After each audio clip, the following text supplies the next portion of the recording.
You're looking out over many of the neighborhoods in Chicago, Illinois, with the lakefront skyline off in the distance. 7 miles to the northwest, near the triangular intersection of Addison and Milwaukee, there's an unusual plot of land, sandwiched between alleys, behind homes and buildings in this unusually shaped neighborhood. This hidden treasure is known as the Merchant Park Community Garden. Instead of letting this area become a dumping ground or wasted space, the neighbors got together and decided to make this a community garden. One of the gardening members asked me if I could fix a bench that was all weathered, worn, and falling apart. In fact, there were 2 benches. She said I could keep one and restore the other to be returned to the garden. So I took them home, where my work began.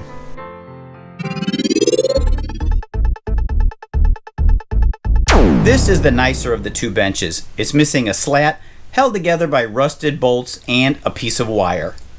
This is the second bench. It doesn't even look like anything I'd want to sit on, even if I were exhausted. Whenever I work on benches like this that have been outside for years, the screws and hardware are rusted in place and usually need to be cut or broken off. You do need to be a little careful when working with cast iron. It can break if you get too rough with it. In fact, this one here already had a break. I heard that if you know what you're doing, you can weld cast iron. Well, that ain't me. So I'll try using some epoxy and see how it holds up.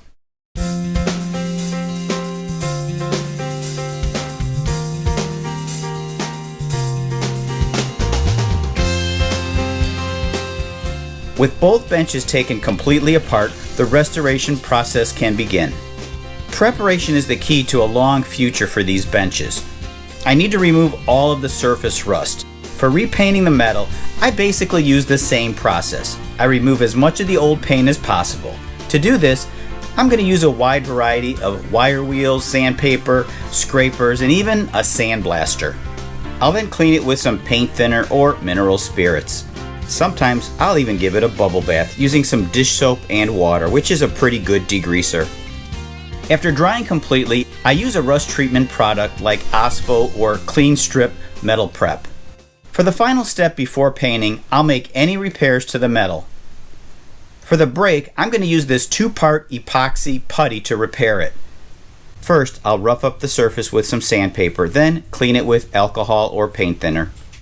When you cut off a section of putty, you'll notice the 2 different parts. You knead them together until they're thoroughly blended. I need to work quickly before it dries. I'm using my fingers to taper or thin out the putty towards the edges for a smooth transition between the putty and the cast iron. The putty came with this screen material for added support. Now I'll use a grip clamp to close the joint. I'll put a second layer of epoxy on the screen and then smooth out the putty to make it look as natural as possible. I'll repeat the same process on the other side. After drying for a few hours, I can sand it smooth. For the paint, I'll give it 2 coats of a flat oil-based enamel paint, followed by 1 coat of a gloss exterior oil-based brush-on enamel. For the wood slats, I'll be repurposing some of these deck boards I got from my friend Lewis, left over from a project I helped him with last year.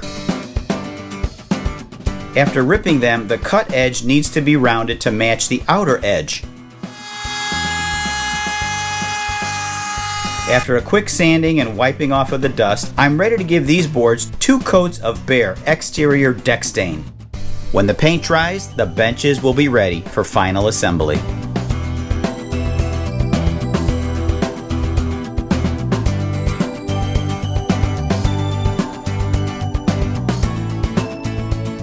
For bolting the deck boards to the frame, I'll use lock washers as well as a non-slip nut.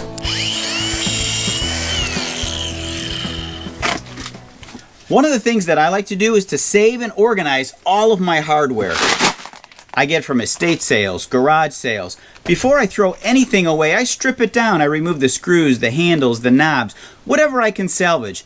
In fact, with this project, I'm restoring 2 benches without having to buy 1 single piece of hardware or wood. Now that's pretty cool. Cheapskate. The final step before I deliver the benches is to apply an oil and wax finish using some Slip and Shine, which is an oil and wax product that I make myself.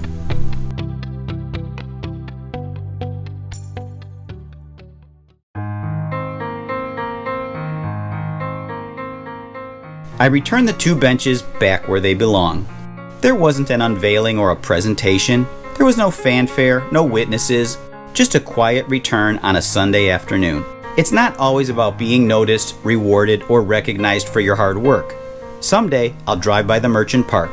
I'll see the children playing, some people picking tomatoes, others relaxing on a bench in the garden. Perhaps they're appreciating the beauty of God's creation in this tucked away triangle in the middle of a big city. And that will be my reward.